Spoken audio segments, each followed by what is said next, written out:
আজকে আমি হাদিস পড়ছি বিকালবেলা বাসায়, আশ্চর্য কথা শুনে। একটা ছোট্ট বিষয়, আপনি এটারে আপনার কাছে মনে হবে একটা ছোট্ট বিষয়।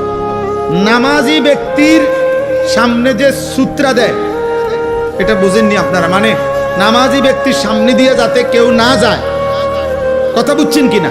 এই সামনে একটা ছোট কাঠি কিছু একটা দেয় না মানুষ, এই সূত্রা, এই যে সূত্রা কয় আরবিতে, মানে নামাজি ব্যক্তির সামনে কমপক্ষে সেজদার জায়গাটুকু পার করে একটা কিছু থাকা, যাতে করে এই নামাজির এই সামনে কোনো মুসলমান যাতে কি না যায়। তো নবীজি বলছেন, যদি কোনো ব্যক্তি জানতো যে নামাজি ব্যক্তির সামনে দিয়ে অতিক্রম করা কি পরিমাণ গুনাহ, যদি এটা বুঝতো তাইলে প্রয়োজনে 40 বছর টানা দাঁড়াইয়া থাকে। এক হাদিস। আরেক হাদিসে আবু হুরায়রার হাদিস হলো যে নবীজি বলছেন, তাহলে সে প্রয়োজনে মিআতু আমিন 100 বছর হইল দাঁড়াইয়া থাকতো, তবু অতিক্রম করত না। এটা হলো একটা কথা। হাদিসের দ্বিতীয় অংশ আরো মারাত্মক। এই সামান্য এই বিষয়টা যে নামাজি ব্যক্তির সামনে দিয়ে যেন অতিক্রম না করে, নবীজি বলেন, তোমাদের নামাজের সামনে যদি কেউ অতিক্রম করতে চায়, তোমরা তাকে হাত দিয়ে প্রয়োজনে বাধা দাও।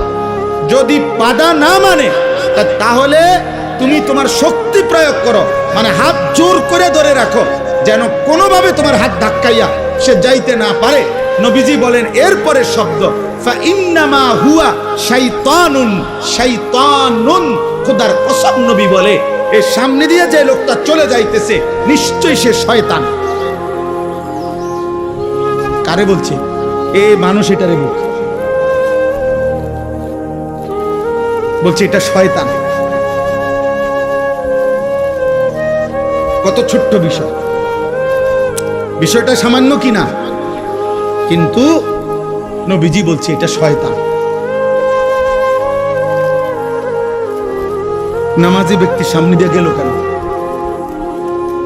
তাইলে যে রাসূল সাল্লাল্লাহু আলাইহি সাল্লাম নামাজি ব্যক্তির সামনে অতিক্রমকারী ব্যক্তিটাকে আর কোনো পাপ নাই, শুধু বেড়াইন দিয়ে গেছে। আর এই কথা বুঝেন না? কি চুরি করছে এনে, এরে নবীজি বলছে এটা শয়তান। এখন বাকি নাফরমান যারা নাফরমানি করছে, তাদের পরিচয় কি?